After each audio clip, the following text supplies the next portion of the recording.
Russell, mas piniling iulam ang sardinas at noodles kesa sa mga masasarap na pagkaing inihain sa kanya? Bakit kaya? Dun sa mga nagre-reaction, yun po yung reason kung bakit hindi ko po pinapayagan ang mga nagre-reaction na sa amin. Although mayroon po kaming dalawa na ito po ay PB team, so sa amin lang po ito talaga at alam nila yung mga nangyayari. Si PB team natin na si Dongs TV at si Marites Dudes, yan, ito naman po ay pinsan ko, so wala pong problema. Kamag-anak namin, so second cousin. So alam nila po yung nag-istorya at ito'y matagal na rin sa amin. So, yun lang yung pinapayagan namin. The rest, wala na kami pinapayagan. Respect na lang po. Kamakailan nga lamang, bumiyahe na si Russell at Pugong Biyahero patungo ng Maynila dahil dito na ito mag-aaral.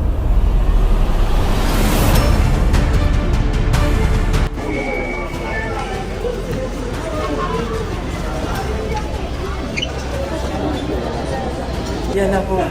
Pasakay na kami ng aeroplano.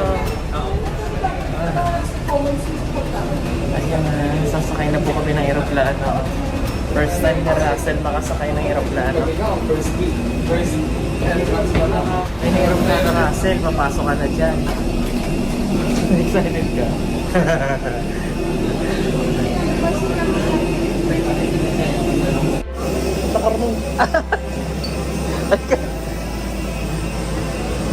Magkakatabi lang naman tayo. 2A. Evening. O, doon ka sa dulo. Doon, pasok ka doon. Thank you, ate.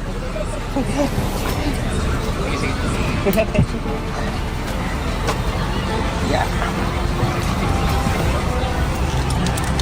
O, ayan. Ito na ang Maynila. Oh.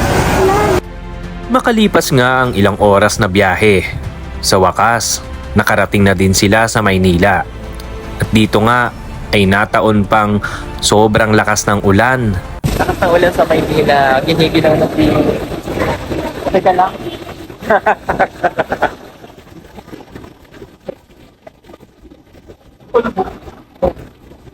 Nalipong na siya. Oo. Antok na talaga. Sa itsura nga ni Russell ay halatang pagod na ito at antok na dahil halos alas 3 na madaling araw sila dumating ng airport.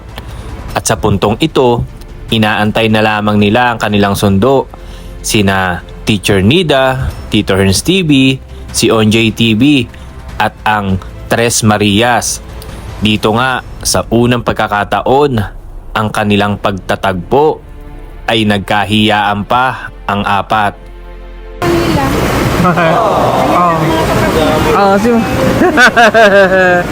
Wow. Oh. Ikaw. Yeah. Wow. Oh, Nea. Yan. Ha? Sa upload ni Tito Herns TV, kinabukasan, dito nga kina Teacher Nida natulog si Russell, katabi ni Sinea. Dito nga ay bumungad ang mga ngiti, hindi lang ng Tres Marias, kundi ang apat na Maria. Dito ay sabay-sabay silang nagalmusal, kasabay na rin si Pugong Biyahero. Kain po sila.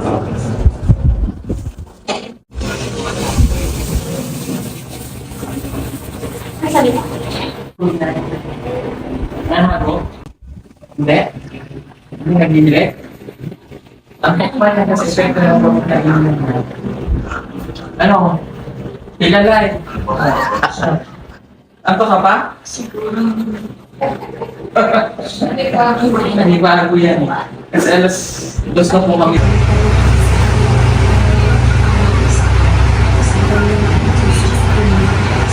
Amen. Pagkatapos nga nilang kumain ng almusal, ay dito ay may kanya-kanya silang assignment. Si Russell at Mylene ang tagahugas ng plato. At si Ninita naman ay tagapunas pagkatapos nilang hugasan. At si Sinea naman ang nag-ayos ng lamesa. Dito nga ay ginitarahan pa sila ni Teacher Nida. Sadyang ang napakaswerte ng mga batang ito. Hindi lang dahil may mababait na sponsor na magpapaaral sa kanila. Dagdag pa riyan ay napunta sila sa pamilya na mababait at magagabayan sila ng tama. Walang iba kundi si Teacher Nida at Tito Herns TV at ang magiging pangalawa nilang magulang ang mga teacher nila sa school. At higit sa lahat, maraming salamat kay Sir Paul Pugong Biyahero dahil kung hindi sa kanya, hindi makakatagpo ng mga opportunity ang mga batang ito upang maipagpatuloy ang kanilang pag-aaral hanggang sa makamit ang kanilang mga pangarap. Marami si Russell dito. Kain kami ice cream din, ha? Isda! Si Russell hindi daw nakain ng isda. Hindi ka naka-isda. Hindi niya pa kasi kilala yung ibang isda. Ha? Wala, hindi kakain din yan. Pangkain yan. Oo. Ibang klase yung mga galunggong lang Pero doon. ang isdang ito, maya-maya. Ayan, magaganda yung isda na yan. Dito nga ay nabanggit ni Teacher Nida na si Russell ay hindi kumakain ng isda dahil siguro hindi siya sanay o hindi pa niya nakikita mga gantong uri ng isda dahil sa kanila ay ang mga tinitinda lamang ay tulingan at bangos. So hindi siya pamilyar sa mga ganitong isda kaya ayaw niyang kainin. Kaya mas pinili na lang niyang iulam ang sardinas at noodles. Pero makakasanayan din ni Russell yan dahil si Mylene at Ninita ay ganun din nung bago lang sila dumating dito sa Laguna. Ano pala po? Try mo muna, ha? Ganyan din kasi sila ni Nita nung ganyan din sila ni Nita